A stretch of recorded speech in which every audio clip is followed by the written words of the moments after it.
Merci beaucoup, Monsieur le Président de la République du Sénégal, Monsieur le Président en exercice de l'Union africaine, cher Macky Sall, Mesdames et Messieurs les ministres, Mesdames et Messieurs les parlementaires,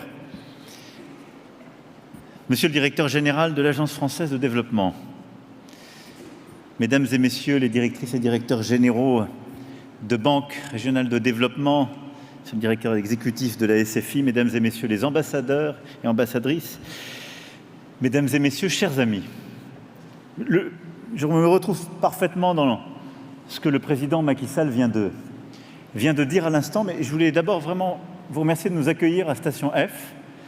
D'abord parce que ça m'offre l'occasion de revenir, ça faisait longtemps que je n'étais pas revenu moi-même, et je suis heureux de vous retrouver tous ici, mais de retrouver voilà, beaucoup d'entrepreneuses aussi, d'entrepreneurs qui sont là, dans ces lieux, qui vibrent d'énergie.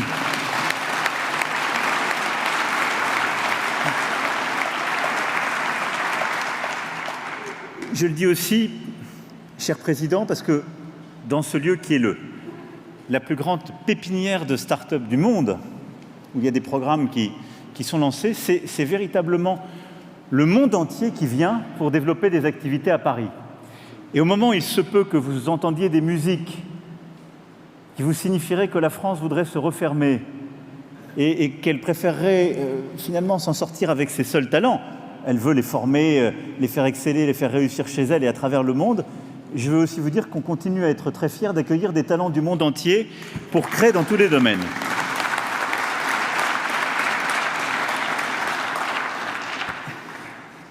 C'est une des beautés de la francophonie qui fait que nous, ici, on dit qu'à Station F, on développe des start-up et que vous ayez un ministre en charge de la délégation à l'entrepreneuriat rapide. Vous nous donnez des leçons, à juste titre. Mais au fond, à la veille de notre sommet Union africaine, Union européenne, je voulais vraiment remercier l'ensemble de celles et ceux qui ont travaillé à vos côtés aujourd'hui et dont vous avez rapporté les travaux et qui vont nous permettre de nourrir l'agenda que nous avons quand même bâti ensemble depuis plusieurs années pour préparer ce sommet de demain et d'après-demain qui, pour moi, doit ouvrir une nouvelle ère. Et beaucoup des choses que vous venez de dire aujourd'hui vont être au cœur de nos travaux, car l'idée est bien de changer la philosophie, le logiciel profond de notre relation. Et je veux d'abord revenir sur ce point. Il y a quelques jours, dans la revue Le Grand Continent, le professeur Achille Mbembe, qui nous a beaucoup accompagnés, qui malheureusement ne peut pas être avec nous aujourd'hui, mais je crois nous suit et que je salue amicalement, nous interpellait avec son style habituel, que j'aime beaucoup. Je le cite, « Il faut passer d'une approche techniciste et apolitique de l'aide publique au développement à une nouvelle approche, celle qui permettra de redonner un sens, de construire un projet, un cap à une relation qui vivait dans le passé. » Et je crois que c'est ce qu'on essaie modestement de faire au niveau français, ce qu'on voudrait maintenant accélérer au niveau européen et ce qu'on veut faire tous ensemble dans tous les domaines.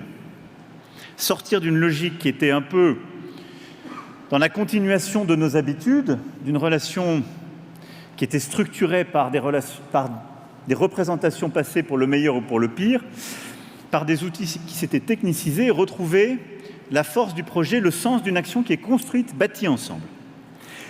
Lorsque, à Ouagadougou, en novembre 2017, à la veille du précédent sommet Union africaine, Union européenne, essayé de lancer cette dynamique et ce cycle, je me souviens encore de l'atmosphère électrique de l'amphithéâtre Kizerbo et justement des attentes qui étaient là, de l'ambition qui était portée par la jeunesse africaine et qui correspondait très bien à ce que les membres du Conseil présidentiel pour l'Afrique avaient pu me dire, eux à qui je dois tant. Il fallait en faire, en quelque sorte, on peut les applaudir.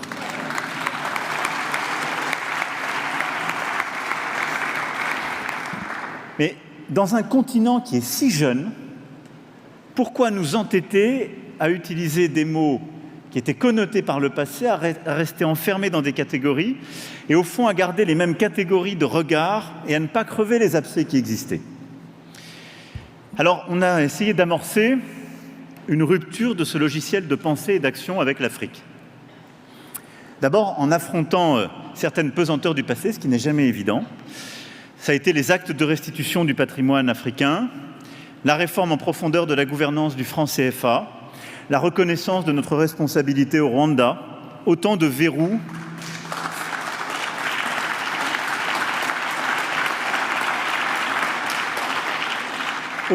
qui bloquaient l'émergence d'un nouvel imaginaire. Et ces engagements, ensuite, nous les avons tenus scrupuleusement, parfois au prix de débats internes difficiles, car ils venaient bousculer des partis pris. Et il nous fallait, en Afrique comme en Europe, nous confronter à ces derniers.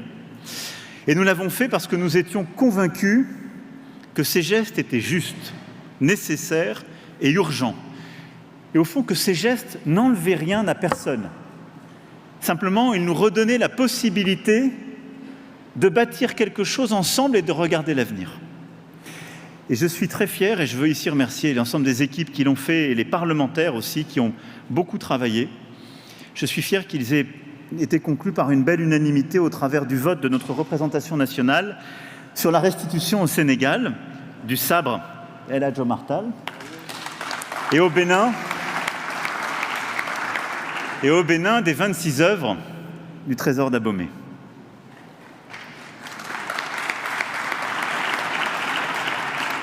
Nous avons aussi réinvesti des champs d'action dont nous nous étions éloignés, il faut bien le dire. L'éducation, en particulier la scolarisation des jeunes filles, l'enseignement supérieur, avec des approches nouvelles, dont le campus franco-sénégalais que vous avez évoqué est une formidable illustration. Nous qui sommes parmi les pays au monde qui accueillons le plus d'étudiants africains, nous n'avions que trop peu développé des projets partenariaux avec les universités africaines en Afrique. Et on a ensemble revisité en quelque sorte ce dogme qui consistait au fond à dire à la jeunesse africaine qui voulait accéder aux études supérieures, nous avons des projets pour vous, ils sont en Europe. Et de permettre de bâtir des projets en Afrique avec les Africains, en les cofinançant et en permettant de bâtir des trajectoires où toute la licence pouvait se faire parfois plus proche de sa famille et de chez soi, où il y avait ensuite des partenariats, où le master pouvait ensuite aller se faire en France, où des doctorats étaient construits entre plusieurs universités. Et je remercie l'ensemble des professeurs et des universités qui se sont engagés dans ce projet. La culture aussi a été remise au cœur de notre relation, mais là aussi en changeant le regard, le logiciel, avec la saison Africa 2020, qui grâce à la ténacité de Ngone Fall, a fait mieux connaître aux Français l'exceptionnel trésor de créativité africaine contemporaine de Lagos, Luanda ou Nairobi. Et pendant des mois et des mois, dans les institutions de la France entière, nous avons eu des artistes contemporains africains qui ont créé, qui ont présenté leurs œuvres, qui sont venus les exposer, ce qui ne s'était jamais fait avec cette ampleur, avec cette vitalité et ce partage. Nous avons aussi ouvert des champs nouveaux, directement en prise avec les attentes de la jeunesse la plus entreprenante du monde, comme vous l'avez parfaitement rapporté. Et grâce à l'initiative Choose Africa, nous avons déployé 3 milliards d'euros au bénéfice de 26 000 entreprises africaines et de plusieurs milliers de micro-entrepreneurs.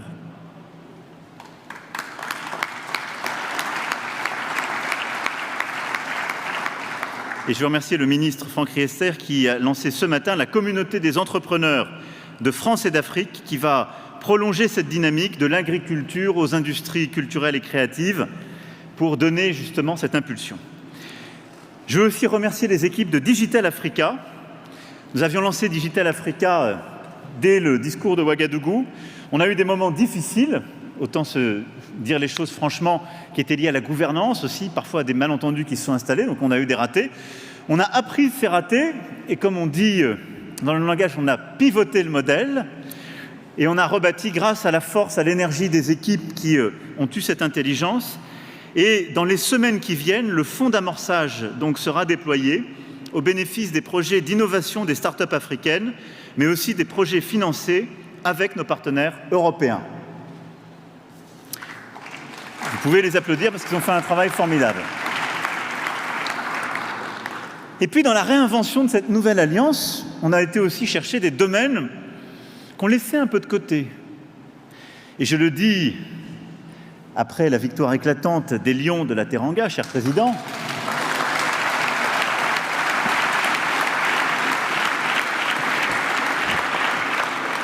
Le sport fait partie de cet agenda. Et donc, en effet, nous avons décidé de réinvestir dans des projets qui d'ailleurs sont en lien avec à la fois l'éducation, l'entrepreneuriat, mais on s'est mis à financer en partenariat des infrastructures sportives, des projets avec les fédérations africaines, européennes, internationales, dans le football, dans le basket, dans de nombreux sports. On a financé aussi des multiplexes, de la formation. Et tout ça contribue, on le sait, ô combien au rayonnement africain, qui peut devenir aussi un de ses moteurs économiques. Parce que c'est du développement de la jeunesse, c'est de l'éducation de la jeunesse, c'est de l'entrepreneuriat, et c'est du développement aussi d'une industrie culturelle, créative, partout en Afrique, avec des potentiels extraordinaires. Et je sais, cher Rémi, que l'AFD sera au rendez-vous sur ce sujet, et que le basket africain a trouvé avec vous son meilleur coéquipier.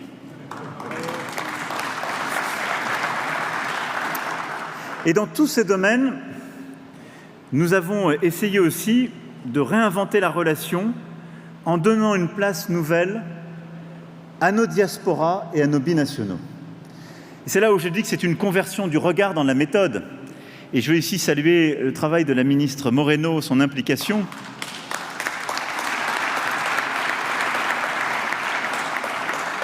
Saluer l'implication aussi de plusieurs de nos parlementaires. Je pense au travail d'Hervé Berville, à l'engagement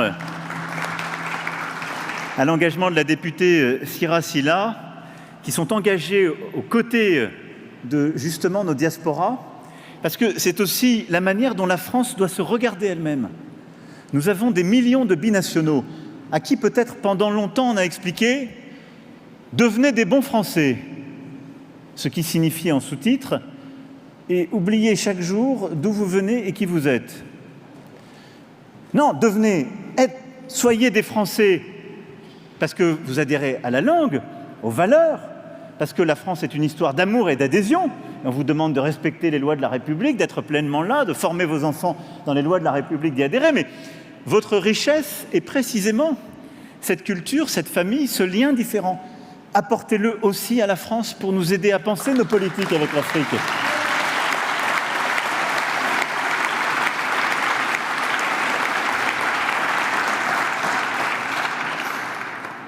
Tout ça pour vous dire que depuis 5 ans, nous avons, je crois, commencé progressivement à convertir les regards, changer les pratiques, transformer notre approche ensemble, avec des partenariats rebâtis. Et nous avons commencé à transformer en profondeur aussi nos modes de faire. Nous avons cessé de faire pour désormais faire ensemble. Et ceci à chaque étape importante. C'est le sens des batailles que nous avons menées. Par exemple, chez vous, cher Président, pour le partenariat mondial pour l'éducation. Nous avons ensemble présidé la reconstitution du fonds, obtenu des résultats pour nous battre pour l'éducation des jeunes filles en Afrique. Le G7 de Biarritz, nous n'avons pas simplement invité à la dernière demi-heure les États africains, on a bâti ensemble l'agenda. Les Sherpas étaient là depuis le début et les États africains ont été là tout le long. Aux Nations Unies aussi. Et face au choc de la pandémie et de la Covid-19, nous avons construit une réponse en alliés, de manière inédite. Et je me souviens encore de nos visioconférences et de nos échanges en mars et avril 2020, où l'initiative ACTA a été une initiative entre l'Union africaine et son bureau, l'Union européenne, et nous avons ensuite convaincu les membres du G20 d'endosser ce travail. Et nous avons ainsi bâti un agenda inédit, sanitaire et économique. Et je veux remercier toutes celles et ceux qui ont participé, et en particulier Chrysoula, notre parlementaire européenne, qui s'est battue dès le début à nos côtés et qui joue un rôle tout particulier pour ACTA aujourd'hui. Et c'est de la même manière que nous avons essayé de construire la réponse économique de sortie de crise en mai dernier, lors du sommet pour les économies africaines, et j'y reviendrai, et leur financement, j'y reviendrai dans un instant. Jamais nous n'avions engagé autant de chantiers, jamais nous n'avions réuni autant de moyens, et la France a fortement augmenté son engagement grâce à la loi dédiée à la lutte contre les inégalités mondiales, qui a été portée à l'Assemblée par le député Hervé Berville. Et dont je veux ici saluer la mobilisation collective, le travail du ministre et du ministère de l'Europe et des Affaires étrangères et de toutes les équipes, l'ensemble des agents sur le terrain, toutes nos ambassades partout mobilisées, nos opérateurs, le groupe AFD bien sûr, mais également l'Institut français, Business France, la BPI et tous nos concitoyens aussi des organisations non gouvernementales et associations en première ligne qui nous ont aidés à faire ce changement de modèle et à pousser à ce réinvestissement unique. Merci infiniment.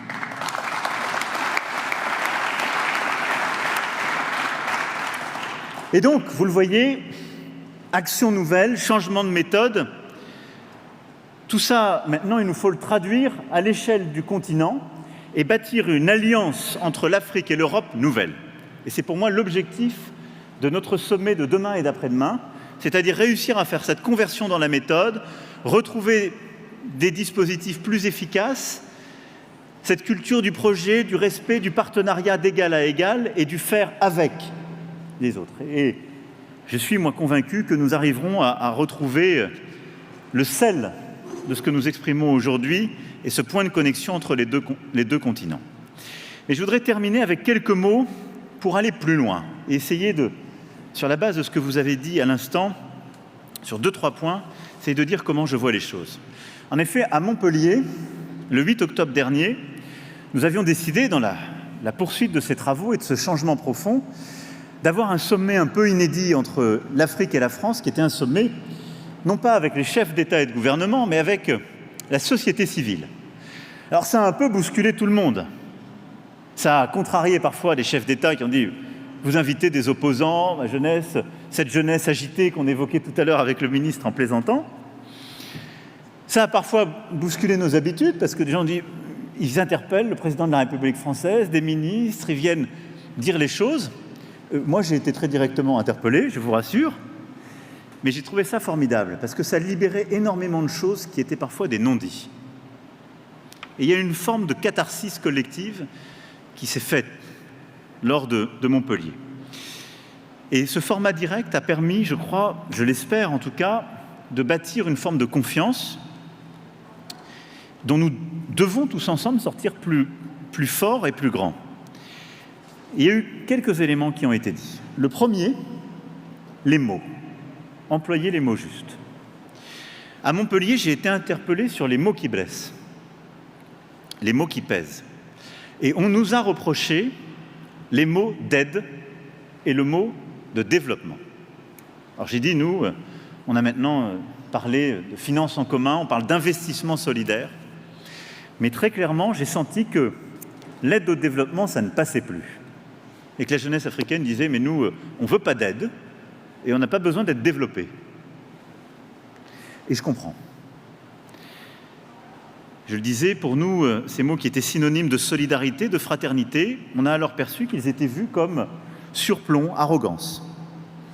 Alors, en réponse à cela, l'Agence française de développement a engagé un large processus de consultation pour repenser pas simplement son propre nom, comme je m'y étais engagé à Montpellier, mais plus généralement la sémantique du développement, ce qui permet de faire cette finance en commun, ses instruments, sa grammaire. Sur la base de ces consultations, les ministères de tutelle de l'agence, travaillant avec elle, mais également l'ensemble des parties prenantes ici rassemblées, nos banques régionales, les organisations internationales aussi sont mobilisées, et je souhaite que dans les prochaines semaines, nous puissions parachever ces travaux pour avoir des propositions concrètes et décider. Et la présence aujourd'hui de la Banque africaine de développement, de la Banque ouest-africaine de développement, montre d'ailleurs combien ce sujet est peut-être plus complexe qu'il n'y paraît.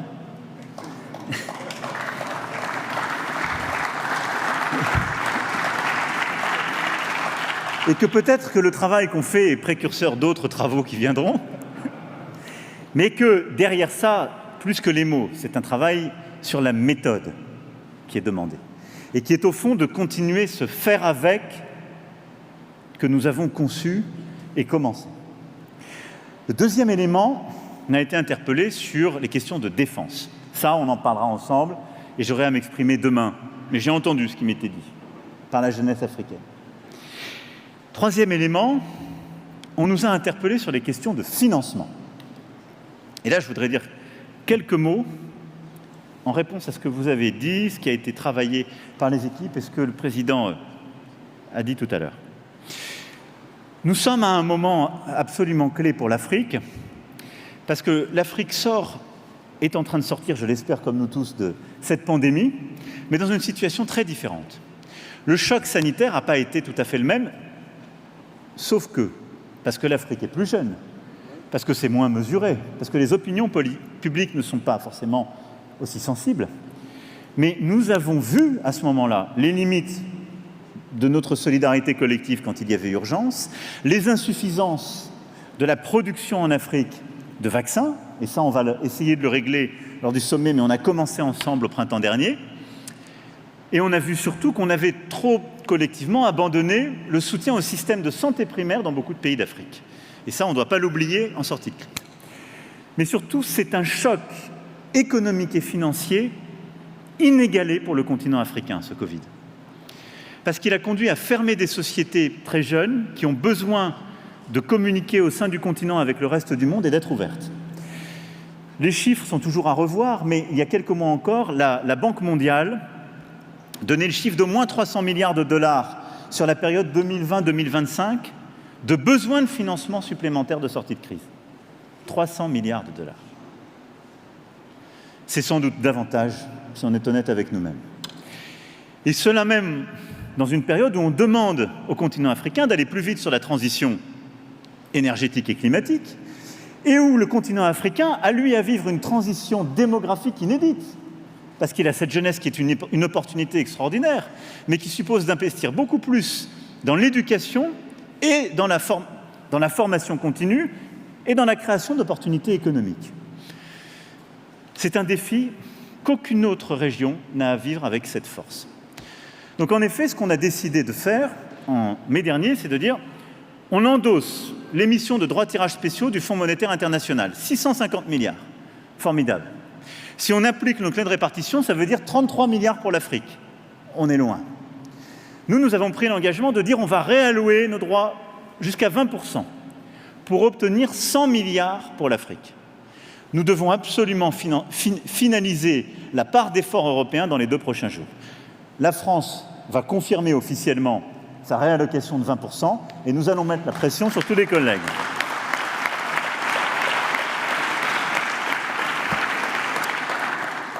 Une fois qu'on a dit ça, c'est au moins 100 milliards, mais on doit aller beaucoup plus loin. Notre deuxième objectif, il semble un peu technique, mais c'est d'utiliser cet argent pour qu'il puisse aller vers les banques régionales de développement, pour que ça la fasse levier. Et donc on doit trouver le chemin technique dans les 48 heures qui viennent. Je le sais qu'on y arrivera, avec la Banque centrale européenne, avec nos banques régionales de développement, et je salue la BERD et la BEI ici présentes, avec aussi le FMI et sa capacité d'innovation pour trouver les bons chemins. Et puis après, vous l'avez dit, Président, vous l'avez dit, Monsieur le Ministre, il faut que ça arrive sur le terrain. Et au fond, je voudrais juste qualifier 2 catégories d'investissements avec des règles très différentes, mais c'est notre défi pour les prochaines années. Nous allons devoir accélérer très fortement sur les grandes infrastructures solidaires et durables. Ça, l'objectif qu'on doit se donner avec le sommet Union africaine-Union européenne, je crois qu'on y arrivera, je l'espère, on va se battre, c'est d'avoir une liste de très grands projets qui correspondent à ce que vous avez cité, écrite en dur, pas des mots, des projets, sur lesquels l'Europe va s'engager pour avoir des grands projets d'infrastructures, de construction, de systèmes énergétiques, et pour accompagner concrètement.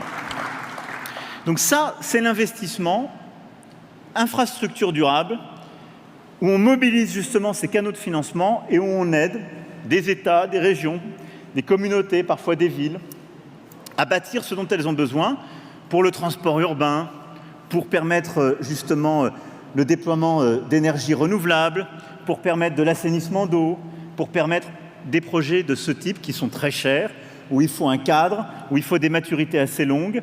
Et donc là, nous allons avancer. Puis il y a un deuxième défi pour que l'argent arrive sur le terrain, c'est ce que vous avez très bien dit, c'est l'investissement sur l'entrepreneuriat et les jeunes. La SFI joue un rôle extraordinaire en la matière. On a mobilisé et lancé cette initiative pour l'entrepreneuriat africain en mai dernier, et donc on va continuer et renforcer. Mais le défi, et tous les entrepreneurs qui sont là le savent, quel est-il? C'est qu'on parle à chaque fois de projets qui sont relativement, par définition, réduits. Donc ils sont portés par des gens qui ne sont pas connus par les systèmes. Ils sont portés par des gens qui, par définition, ne sont pas dans des grandes entreprises, par des gens qui prennent des risques, qui donc parfois ont déjà échoué, ou pour lesquels ce sont parfois les premiers projets. Ils sortent en effet de l'économie informelle. Ils n'ont pas de solidité financière derrière eux, ils n'ont pas de réseau relationnel. C'est déjà très très dur dans les économies très développées, très riches comme la nôtre. C'est pour ça d'ailleurs qu'on a mis beaucoup de temps à aider cet entrepreneuriat et notre système est encore imparfait. C'est extrêmement difficile dans les économies qui sont pays pauvres ou pays en voie de développement. Et le défi qui est le nôtre, c'est que nous avons construit des infrastructures financières qui sont faites pour les grands projets ou les projets étatiques. Mais il nous faut trouver les capteurs de projets sur le terrain et la manière de soutenir des projets dont la nature de risque et de financement est très différente. C'est ça le défi qui est nôtre. C'est aussi un défi organisationnel. C'est celui qu'on a en matière de biodiversité quand on lance le projet de Grande Muraille Verte. La Grande Muraille Verte, dans 13 pays, ce sont des dizaines de milliers de petits projets agricoles. Et donc, le défi qui est le nôtre, c'est de savoir comment l'entrepreneuse ou l'entrepreneur qui a un projet agricole, qui a un projet de start-up dans le numérique, qui a un projet d'éducation ou autre, un projet artisanal, va trouver les milliards d'euros qu'on a annoncés dans un bureau à Abidjan, à Dakar, à Bruxelles ou à Paris, qui sont structurés par des canaux qui ne le connaissent pas forcément et qui ne connaissent que des acteurs institutionnels. C'est pourquoi on a besoin d'initiatives comme la vôtre, comme votre délégation générale, et c'est pour ça qu'on a besoin de plusieurs types d'innovation. Premièrement, innovation organisationnelle sur le terrain. Des banques régionales africaines, des gouvernements et des collectivités publiques africaines, et de nous, dans nos réseaux, de sortir de nos relations, de nos acteurs, de nos interlocuteurs habituels, pour aller tous chercher les projets les plus fragiles, les jeunes, les femmes, les actrices et les acteurs de cette économie informelle africaine dont vous avez si bien parlé. Nous organiser différemment. Et deuxième chose, il faut d'autres types de financement. Quand on parle de financer des entrepreneurs, ce n'est pas du tout des grands projets de subvention, de prêts concessionnels, comme on le fait pour l'infrastructure durable. C'est de l'amorçage, c'est de l'accompagnement, c'est parfois un peu de financement, et comme c'est fait ici d'ailleurs, du mentorat, du tutorat, de l'accompagnement technique, de l'accompagnement de projet. Ça va être également la capacité à avoir des réseaux et rentrer dans du relationnel. Donc c'est très différent. Et surtout, ça n'est pas que du financement public. C'est aller mobiliser des dizaines, voire des centaines de milliards d'euros de financement privé. Mais parce qu'on aura positionné le financement public au bon endroit. Quel est le bon endroit? C'est de prendre la part de risque que les acteurs privés ne veulent pas prendre.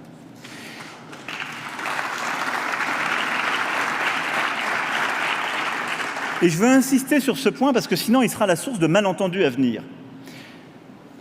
Nous, les chefs d'État et de gouvernement, on adore dire qu'on va mettre X milliards. Évidemment, parce qu'on dit qu'on est très ambitieux, on compare nos milliards. Mais c'est beaucoup plus important que l'argent arrive chez vous. C'est pour ça qu'il vaut mieux présenter des projets. On le disait tout à l'heure en présentant, moi j'ai, dans beaucoup de pays, vendu des écoles 42 auxquelles je ne peux rien. Elles ne sont pas faites par moi, elles sont faites par des entrepreneurs, et je le dis ici avec beaucoup d'amitié, mais parce que quand c'est rentable, les entrepreneurs peuvent le faire. Et nous, on a simplement besoin d'apporter l'accompagnement ou l'amorçage. C'est cette logique qu'il nous faut trouver sur beaucoup de projets de financement de l'entrepreneuriat sur le continent africain. Et donc, il nous faut construire, dans différents secteurs avec vous, des fonds de garantie, des fonds qui vont couvrir les premières pertes. Et il faut en quelque sorte, dans certains cas, couvrir la part de risque pays, qui est le différentiel entre tel État africain et tel État européen, et couvrir la part de risque que le secteur donc, privé ne veut pas prendre. Mais pas plus.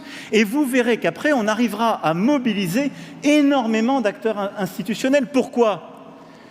Parce que moi, je regarde les asset managers, les fonds du monde entier.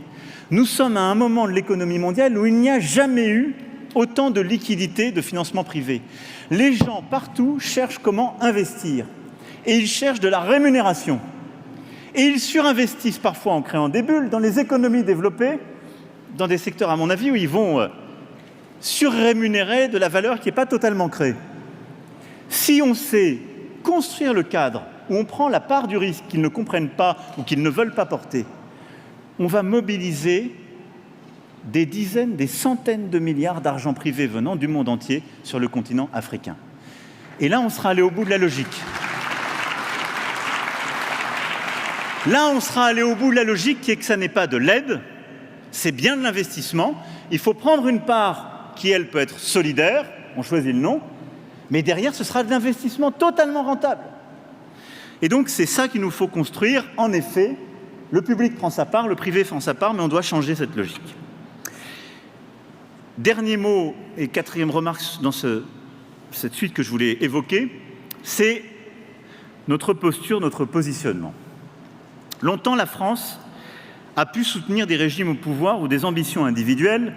Longtemps, notre défense de la démocratie se réduisait à soutenir aussi des processus électoraux qui ont achevé de discréditer un modèle qui n'apportait pas les améliorations espérées par les populations. C'est un défi d'ailleurs pour tous les Occidentaux en Afrique. C'est un défi en particulier pour la France en raison de son passé colonial. Et je crois que c'est en train de devenir un défi pour l'Afrique elle-même. Mais au fond, on reprochait parfois un peu tout et son contraire à la France. C'est-à-dire qu'on lui disait, dès que la France parlait de démocratie, vous n'avez pas à nous donner des leçons de démocratie depuis votre pays, sur le nombre de mandats et autres. Et dès que la France venait soutenir un régime tel ou tel qui n'avait pas respecté tous les standards, on disait, vous, bien beau, vous venez soutenir des régimes qui ne sont pas démocratiques. On perdait à tous les coups. Ça peut arriver encore, je vous rassure. Donc c'est une question très difficile. Pourquoi ? D'abord parce que les démocraties vivent une crise. Et elles le vivent en Occident. Il faut être lucide. Ensuite, parce que le système démocratique est en train, sur le plan universel, de vivre lui aussi une crise.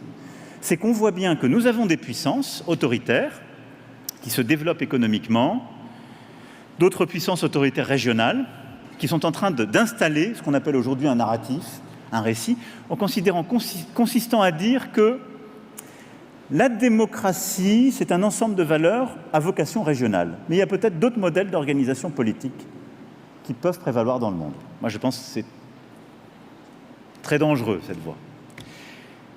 Et donc, du coup, l'Afrique va être un théâtre d'influence sur ce sujet dans les années à venir.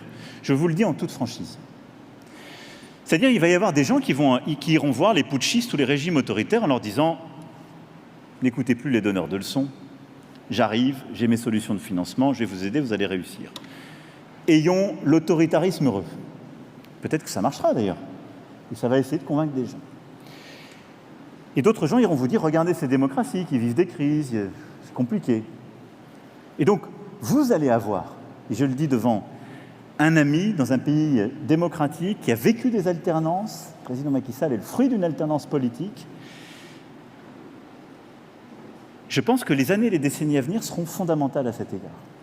Je pense que la solution n'est pas du tout dans une autre région qu'en Afrique. Mais je pense que nous avons tous à essayer de continuer à bâtir, à réinventer nos pratiques démocratiques. Et au fond, qu'est-ce que c'est ? C'est de savoir comment le peuple, sous des processus et des formes qu'il se donne, décide pour lui-même de son avenir en respectant toutes ses composantes et ses parties prenantes. Et se donne des règles, des rites, qui font qu'on peut décider, toutes les parties étant respectées, y compris lorsqu'elles ne sont pas majoritaires, et qu'il y a des moments réguliers qui peuvent permettre des alternances et donc des changements, et que c'est le peuple, par ses truchements, qui se dote de ses lois, de ses règles, et qui choisit son destin. On voit bien que nous aurons beaucoup de pratiques à réinventer partout, en France aussi, je le dis avec beaucoup d'humilité. Mais l'Afrique, ce sera un sujet immense, surtout dans un continent où la jeunesse a un tel besoin de participer à son avenir, et où cette jeunesse, qui est une première dans l'histoire de l'humanité, elle est connectée au reste du monde. Donc elle sait ce qui se fait ailleurs, elle sait ce à quoi elle a le droit, elle sait ce qu'elle peut prétendre, elle sait ce que sa voix apporte. la contribution modeste que la France entend apporter, c'est une pierre que je mets sur le chemin que nous aurons à bâtir ensemble. C'est d'essayer, sur la base des propositions qui ont été faites à Montpellier, la base du travail d'Achille Mbembe, de lancer ce fonds d'innovation pour la démocratie. Et donc, nous l'avons décidé, il sera financé.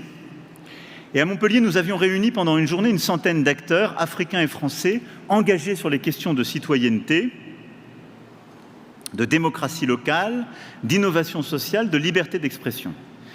Ce sont des citoyens comme eux, c'est-à-dire des militants associatifs, des blogueurs, des entrepreneurs sociaux, des chercheurs, des intellectuels, des artistes, des acteurs de syndicats ou de partis politiques qui auront à bâtir la démocratie africaine. Et ce sont eux que le fonds permettra d'accompagner, de faire travailler ensemble et de connecter.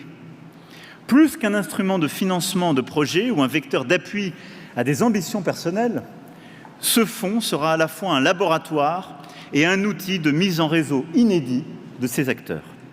Et donc nous lancerons un programme pilote dans les prochaines semaines, associant les participants du sommet de Montpellier engagés sur ces questions. Et ce sera le début de ce dialogue qu'on souhaiterait pouvoir nouer et de cette pierre, en tout cas, que la France souhaite apporter à l'édifice, une fois dites toutes les convictions que je viens de partager avec vous.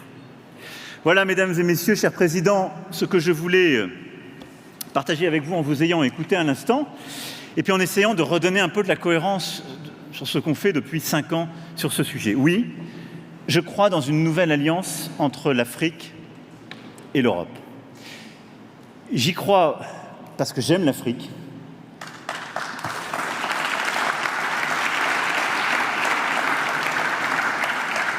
J'aime sa jeunesse, sa force, sa créativité, son esprit d'entreprise, et je pense que l'Afrique a une contribution inédite à apporter au reste du monde dans les années qui viennent et qu'elle apportera des solutions qui nous inspireront. Et je pense que nous sommes à un point d'inflexion où l'Afrique, que beaucoup ont regardé comme un endroit qu'il fallait en effet aider, où on devait exporter des solutions d'ailleurs, est en train de devenir, elle l'a été en fait de manière formidable, mais on ne voulait pas le voir dans beaucoup de domaines, mais dans tous les domaines que j'ai cités, elle sera de plus en plus un continent qui apportera des solutions, sa force, sa contribution.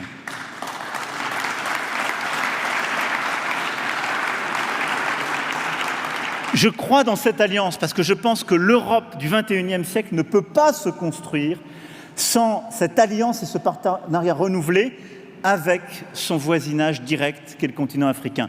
Et je le dis, il est normal que l'Afrique regarde tous ses partenaires en voulant les regarder de manière égale. On a tous, nous, cette préoccupation quand on fait la même chose avec le reste du monde.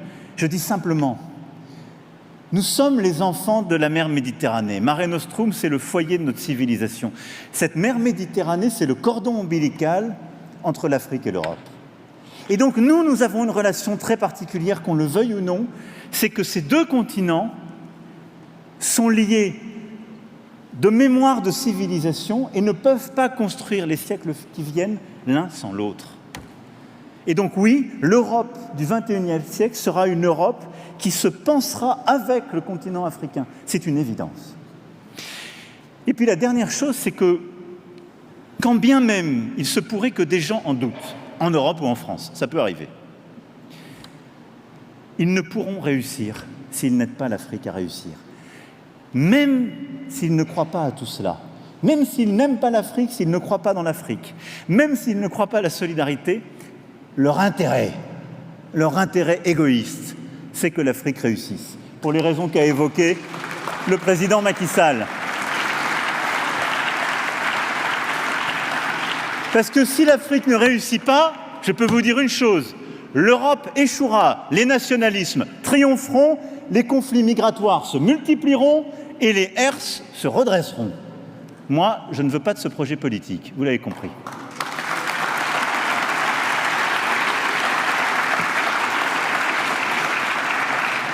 Donc, pour toutes ces raisons, revisitant un slogan bien connu, mais qui avait été utilisé en d'autres temps, dans d'autres contextes, « There is no alternative ». On n'a pas le choix. On n'a pas le choix, nous allons le faire et nous allons bâtir ensemble cette nouvelle alliance entre l'Afrique et l'Europe. Merci à tous.